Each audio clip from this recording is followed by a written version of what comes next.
When it comes to horror movies, films, and games, they have a tendency to be very self-contained. Halloween is about Michael Myers, Texas Chainsaw is about Leatherface and the Sawyers, Candyman is about, well, Candyman.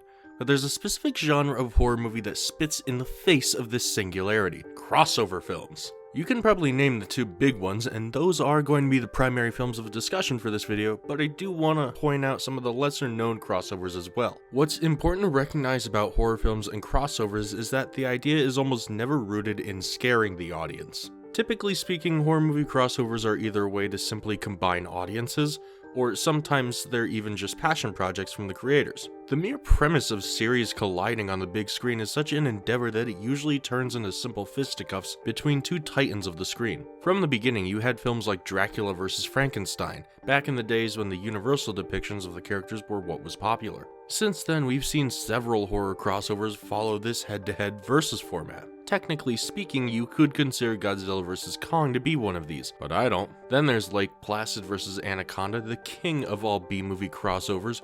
And from Japan, we have Sadako vs. Kayako, a crossover between Ring and Ju-on, probably better known in America as The Grudge. But the biggest crossovers are without a doubt Alien vs. Predator and Freddy vs. Jason. And I plan on covering both of these in some depth in order to find which crossover reigns supreme: the sci-fi slaughterfest or the 80s slasherama. Let's get started with Alien vs. Predator. Alien vs. Predator began as a comic series published by Dark Horse in 1989, which would have put it 3 years before the release of Alien 3 and just 1 year before the release of Predator 2. Since that initial comic release, we've seen this rivalry go on in video games, like Alien vs. Predator for the SNES in 1993. This growing relationship between the two series was also teased in Predator 2, where a xenomorph skull can be seen among the trophies aboard the City Hunter's hidden ship. This, of course, culminated into the film we're all familiar with, Alien vs. Predator, released in 2004. I've actually covered this film previously on the channel when talking about what went wrong with the Alien franchise, and as you might recall from that video, I really enjoyed this movie. Alien vs. Predator is a fast-paced battle between two of the most iconic sci-fi monsters of the 80s, and at that point, 90s. Also, yes, I know the first Alien released in 79, but do you want me to say two of the most iconic sci-fi monsters of 1979, the 80s, and at that point, the 90s? Didn't think so. In case you're unfamiliar with either franchise, let me introduce our heavyweights. The xenomorphs are an alien species that begins as facehuggers, these pests that latch onto the faces of their victims, inject them with a xenomorph embryo, and then die. Sometime later, a xenomorph will be born, killing the host. Xenomorphs are fast, stealthy, and extremely hostile, often described as the perfect organism or the ultimate weapon. Their blood is acidic, meaning you can't harm one without harming yourself most of the time. On top of this, they often come in droves, with different castes of xenomorphs performing different important tasks. You have hive-building drones, territory-protecting warriors, and above all of them is the Queen, which asexually creates eggs that new facehuggers are born from. At the time, the Queen was seen as the big bad of the Alien franchise, having debuted in Aliens. As is revealed during the AVP movie, a queen is kept at the center of the Predator's hunting grounds, cryogenically frozen and woken up to lay eggs. In this film, we end up seeing a lot more action from the Queen than we did in Aliens, and honestly I consider this movie to be the showing of the Alien Queen. So we have an alien life form built for murder and invasion with no significant weaknesses and an ultra hostile personality. What could stand up to this? Meet the Predator. The predator species, also known as the Yautja, are a species of ritualistic hunters who take pride in slaying foes they consider worthy of a fight. Imagine an entire species made up of battle beasts. At the time of AVP, predator rules were pretty strictly adhered to. They never went after anyone who didn't have a weapon, and when possible, they avoided interaction with potential prey, preferring a stealthier way of hunting. They're also trophy hunters and collect the skulls and other bones of their kills. Their strength is superhuman, and their tech is betrayingly advanced for their alien caveman-esque appearance. In the AVP series, it's well established that the xenomorphs are the Yautja's favorite prey. They're a real challenge worthy of a warrior. In fact, killing a xenomorph and collecting its skull is considered a rite of passage for predators, being the act that graduates them into adulthood. That leads us to Alien vs. Predator. A massive amount of energy is detected somewhere in the Arctic, revealing a hidden underground pyramid locked beneath deep layers of ice. When a team is sent out to research this pyramid, they find the hunting grounds. I would go in depth about who these human characters are, but let's face it, you're not here for that. Let's see some facehuggers already. The main thing I want to cover about this crossover film is A, which franchise the film feels more like, whether it's more Alien or more Predator, and B, who overall wins in the end. Typically, these crossovers will have some kind of twist ending or shocking revelation that means neither side truly wins or loses, and to that I say, bullshit. We're gonna declare a winner here. So let's start with question A. Is this more of an Alien movie or more of a Predator movie? This is actually kind of a difficult one to answer if you ask me. Individual parts of the film definitely lean one way or the other, but there's also a uniqueness to it that doesn't match either series really. In the end, I'm going to end up saying that this movie feels like a Predator movie more than an Alien one. Alien films are distinguishable usually by the sense of horror that encapsulates everything. The aliens are far separated from humanity, and it creates this overwhelming feeling of dread. This movie has that at times, but what it has more of are Predator-style moments. Cool uncloaking scenes, extreme close combat. There's a larger emphasis on the mission here. Alien films tend to follow an abandoned ship mentality, but Predator films are all about getting shit done. And man, does shit get done in this film. It also helps that one specific Predator, named Scar, ends up taking the role of our surrogate main character. This was the first time in either series history where one of the main antagonists took a protagonist role, and it definitely leans it more in the direction of a Predator film in that regard. Now for our second question, who really wins in this movie?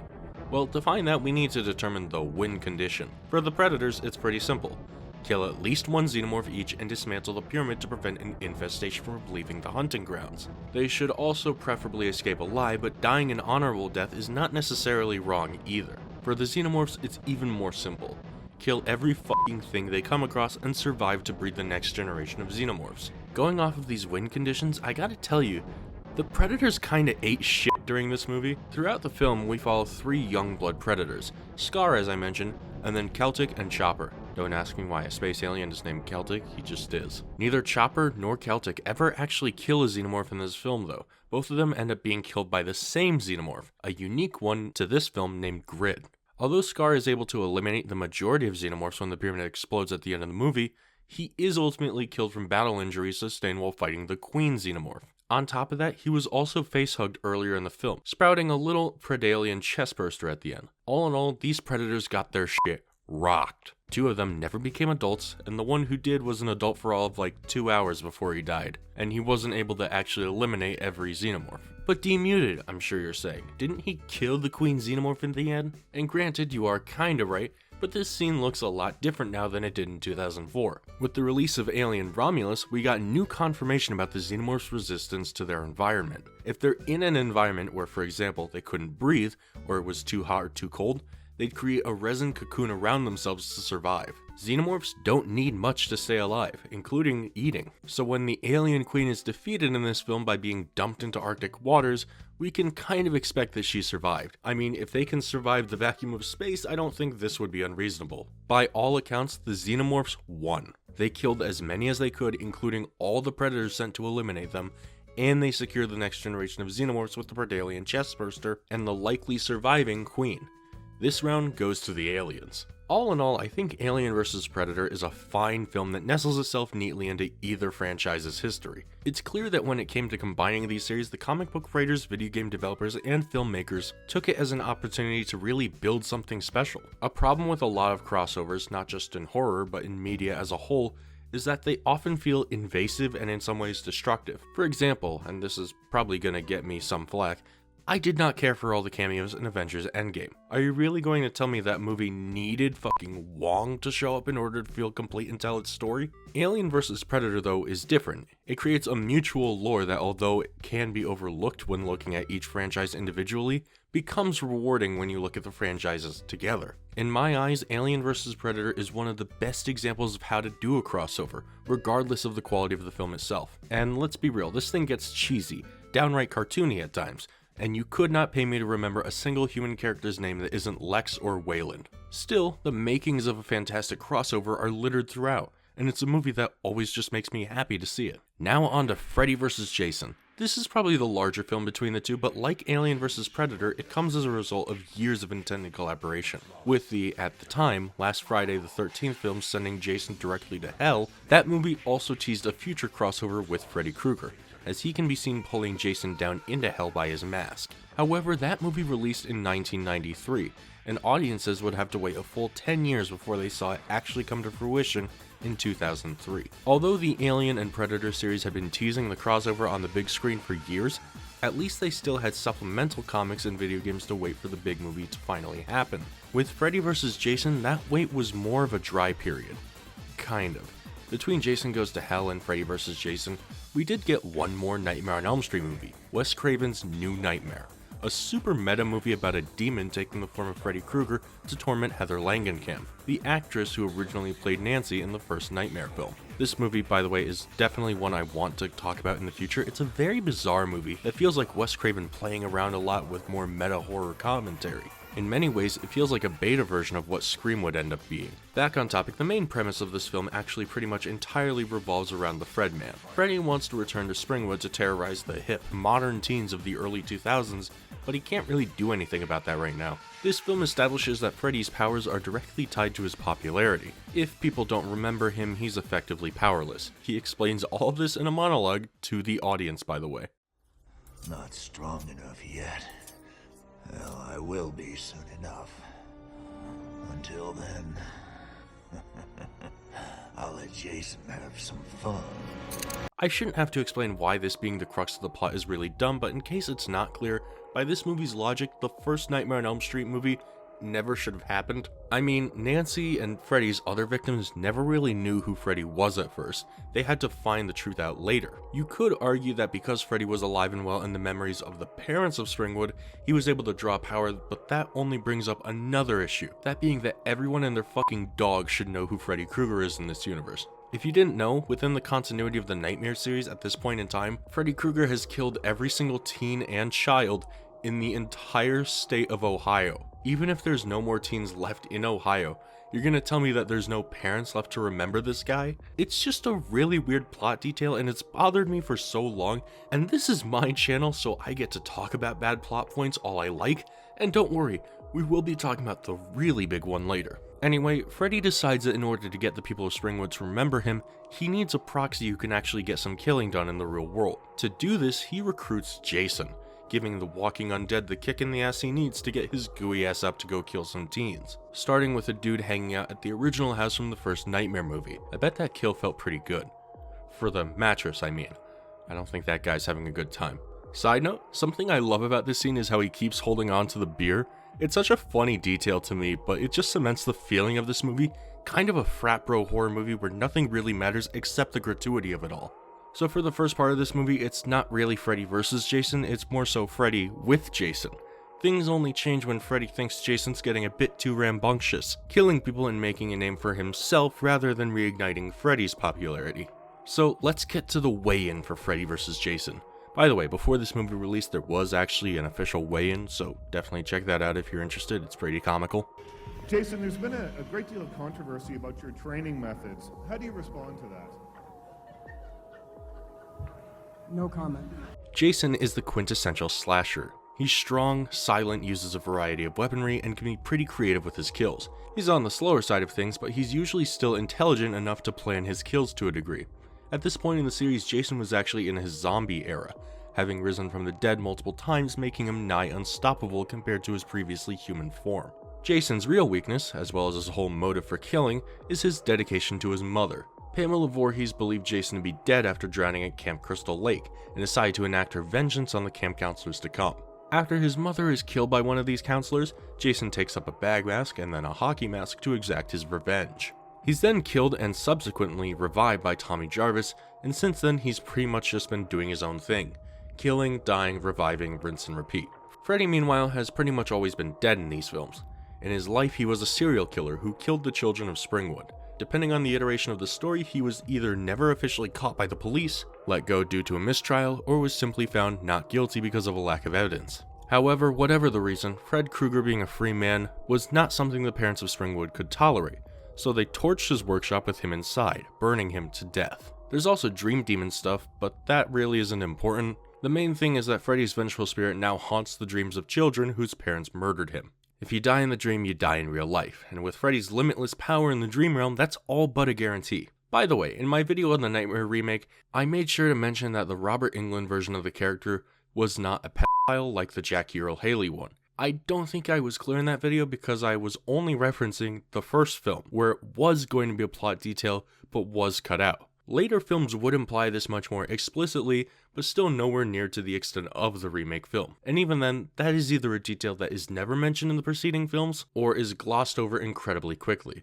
I'm only mentioning this here because it's something I saw repeatedly in the comments of that video, and I felt like this would be a good avenue to clear the air. That video was only comparing the films titled A Nightmare on Elm Street, and wasn't meant to be covering sequels to the original film. We cool now? Alright. The problem with both these characters is that different films are constantly introducing different weaknesses or alterations to the backstories, so I just kept it as simplified as I could. So, who's winning between these two slashers? No, seriously, I'm asking, because the film doesn't really show us a solid matchup for a long while. The main problem with pitting Freddy and Jason against each other is that realistically, these two would never be able to go up against one another. Jason, especially Undead Jason, isn't really a character who sleeps so much as he just dies every so often. Freddy, meanwhile, can't manifest in the corporeal world unless he's forcefully pulled out. So, what happens? Well, Freddy is able to possess a stoner who fell asleep and inject Jason with some sleeping drugs so he can finally kick his ass, which he does. In the dream realm, Freddy is invincible and Jason is his plaything. Here's where we discover that glaringly bad plot point that everyone is constantly talking about: Jason and Freddy's elemental weaknesses. Freddy was killed by fire, so he's scared of fire. This makes no fucking sense really, considering fire is half of his entire goddamn aesthetic. He uses fire all the fucking time. More egregious though is Jason, whose weakness is water. The reason given? He died by water. Except, no he fucking didn't. Anyone who's kept up with the Friday series could tell you, Jason doesn't die until part 4. And going off of this movie's logic, his biggest weakness would either be bald little boys or his own machete. You could make a case that his near-death experience gave him a fear of water, except that's also not true. Jason goes for swims often, and without a problem. In Part 8, which came out in '89, making it one of the more recent Friday films at the time, he swam to a cruise ship headed for New York. And the thing is, I think this film knows how stupid this plot point is because they definitely just dump it towards the end of the film. And the beginning of it. Ultimately, the final battle happens when one of the human members of the cast drags Freddy into the real world, putting him at last in Jason's territory. And for what it's worth, he kind of holds his own pretty well. In the end, Jason gets the upper hand and is revealed to be the quote-unquote winner, with Freddy giving a wink to the camera saying he's not really gone. Except that's the last movie in either of these series' original continuity, so I guess he was wrong. The winner, officially, is Jason. This makes sense, as between the two he's definitely the more sympathetic character for the audience. Sure, he's a murderer, but he's also someone who was bullied and tortured to near death in his childhood. It's just silently agreed upon that Freddy is the more evil one between them, even if statistically speaking at this point Jason had killed far more people. So we're gonna ask the same questions about this movie that we did with Alien vs Predator. Which series does this feel more native to, and which character had the more grandiose win? The problem is that both of these are going to be a lot harder to rationalize. Freddy vs. Jason doesn't slot so well into either continuity because it ignores a lot of the schlock from later entries. There's no mention of Jason's brain worm thing or Freddy's deal he made with the dream demons. All of that is pushed quietly under the rug. On top of that, the tone is very different from other films in their respective series. Freddy is a much scarier antagonist than he had been in many films before that point. In fact, I'd argue that this is the iteration closest to how he acted in the first Nightmare movie. Conversely, Jason loses a lot of his characterization while still definitely being Jason. The way I describe him is he feels much sleepier than he did before. Like, Jason was always walking from place to place, but in his own series he was definitely still active and trying. His movement carried anger and intent. In this movie though, it's like he crawled out of bed and started half-ass butchering. Between the two, I have to say it just feels more like a Nightmare movie. Freddy's the main threat, and it's an iteration of Freddy we all know. And the actual nightmare sequences of this movie definitely rival Freddy's solo flicks. Now, who wins? While I said Jason wins, quote unquote, that's only in the sense that he got the last laugh. Kind of. Freddy was stopped. But was he really? Freddy's goal was to get people to remember him so he could have the power to haunt Springwood again. That definitely still happened, goal accomplished. Yes, his physical form did die, but time and time again we've seen that when that happens, he usually just goes back to being a dream dude. He's supernatural by nature. You can't just stab him and kill him. Jason, on the other hand, never really had a goal. He's just doing what he's always been doing. Killing shit. This time around he does want to get back at Freddy, and he did that, but neither of them can really kill the other permanently. In this way, I'll have to say that Freddy won. Even though the ending is closer to a stalemate than an outright victory for J-Man or Fredster, He accomplished the goals he set out, grabbed a few kills along the way, and he's going right back to Dreamsville, USA. So now we come to the big discussion of the video. Which is the overall better crossover? Which of these movies can we look at and decide is the overall better film? And most importantly, if all 4 of these characters fought, who would win? Aside from that last question, which will be very fun to answer, I'm gonna have to give my honest takeaways on Alien vs. Predator and Freddy vs. Jason. It's worth noting I'm only considering these 2 movies. Alien vs. Predator has an actual sequel called Alien vs. Predator Requiem, and it's so not good at all. Meanwhile, Freddy vs. Jason ended up spanning into a comic series where even Ash from the Evil Dead franchise gets caught up in everything. Actually, comic book horror crossovers not only happen more frequently than film ones do, but they're also usually more batshit insane. Let me know if you want to see me cover some of those in the future. So just looking at these 2 films, I honestly have to say that Alien vs. Predator is the better overall crossover. However, I would argue that Freddy vs. Jason is the overall better movie. Let me explain. Alien vs. Predator as a movie expands on the lore of aliens and predators in a meaningful way. It gives great backgrounds to the fight and gives us several lethal depictions of aliens fighting predators. That said, as a movie, it has an incredibly slow start with human characters audiences simply wouldn't care for. It's clear they tried to have their own Ellen Ripley stand-in through Lex Woods, but we never get attached to her basically at all. And why would we? We're here to watch an alien headbite a predator, and that's what we got. So Alien vs. Predator creates this amazing, interconnected lore that makes sense and puts both series in a new light, and enhances both existing franchises it's meant to interconnect. Freddy vs. Jason, meanwhile, kind of does the opposite. It elects to ignore previous installments in both franchises, arguably for the better. Although I clowned on the elemental weakness thing, you can't really argue that it sets up clear stakes and advantages for either side of the fight to take into consideration. It gives the audiences something more than just action figures punching each other. On top of that, I mentioned this earlier, but this is Freddy at the best he's been in years, aside from a tasteless joke here or there. Freddy! How sweet. Dark meat. Really, this movie discredits Jason's actual characterization more than anything, but it still wants us to feel how powerful he is. Scenes like Jason being set on fire are unforgettable, or Freddy's demonic appearance when he's royally pissed off. I just get more out of seeing these characters interacting with their world than I do with the Predator and the Alien Queen fighting with some humans in the background. So while I believe that Freddy vs. Jason is not an amazing movie, I think it's a very smart movie, picking what would work and cutting the fat off. That means the movie sometimes feels a little breaknecky, but very well put together. In AVP, I'm sorry, that slow start I have to sit through before a single alien or predator shows up really kills a lot of the goodwill I have for it. AVP is a movie that's more fun to talk about after the fact because of what it does to make the predators and xenomorphs fight in the first place. Freddy vs. Jason is less fun to talk about, but I'd argue is a way more enjoyable experience despite its frequent schlock. So if you want the answer to the question, which movie is a better crossover, the answer is AVP. But if you wanted to know which movie is better overall, I'm gonna have to say Freddy vs. Jason. I just have more fun with this one. Now, who would win in this action figure ass fight? The Alien Queen, the Predator, Jason, or Freddy? We're gonna be going by some rules to allow Freddy to actually fight with the other 3, and that's basically that everyone is going to be asleep for 1 hour. So immediately I feel I have to clarify I picked the Alien Queen instead of a basic xenomorph, because if it was just one, this fight would be over and done so quickly. The Predators kill these things for sport, my god. Conversely, it being the Queen means it actually has a solid leg up on both Jason and Freddy, once Freddy's in the real world. In the dream world, I do think Freddy could rough the Alien Queen up but not kill it. He'd probably try to set it on fire, but the Alien Queen would either tank that or destroy whatever is causing that fire to appear. Also, Freddy would get scared of the fire and run away. Against Jason, I'm imagining a scenario like Bishop where he rips him in half, but honestly, given Jason's supernatural durability, I'm not sure she'd be able to. Once everyone is awake, the Queen definitely just fucking murders Freddy. The Predator, I feel, would have the hardest time dealing with Jason, as most of the Predator's insta-kill weapons simply would not work. Jason can tank a wrist bracer slash and probably the net launcher thing. He may end up being defeated by the plasma caster the Predator has, but that's tougher for me to say.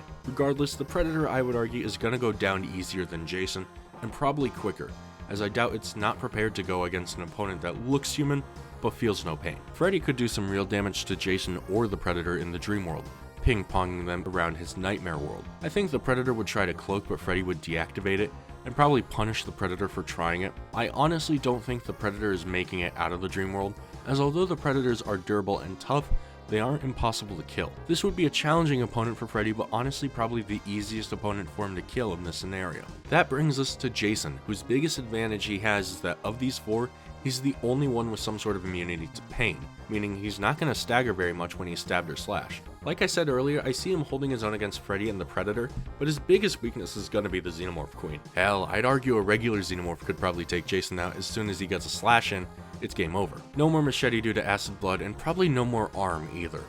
For this, I'm going to give it to the Queen. So all in all in this scenario, I think the Alien Queen ends up coming out on top, with clear advantages over several of its opponents. But I thought that answer was a little bit boring considering I picked the strongest alien versus 3 relatively average slashers. But considering that one Xenomorph definitely isn't making it out of Freddy's nightmare realm, I decided on one more question. Who wins?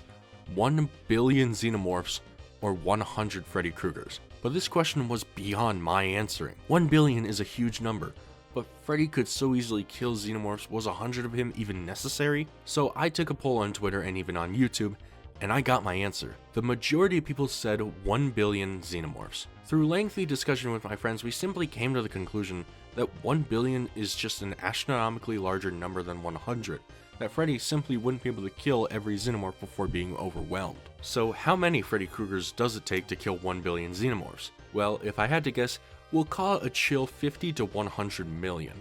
Although Freddy is effectively a god in his dream realm, the Xenomorphs not knowing what the fuck a nightmare even is just too strong of a counter, and so Freddy's numbers need to be a bit higher. This has been the dumbest conversation, but also the one I am the most proud of in basically the history of this channel. In any case, I hope you enjoyed this weird video where I talk about 2 horror movies no one has thought about for the past 20 years. I'm Demuted, be sure to subscribe, and peace.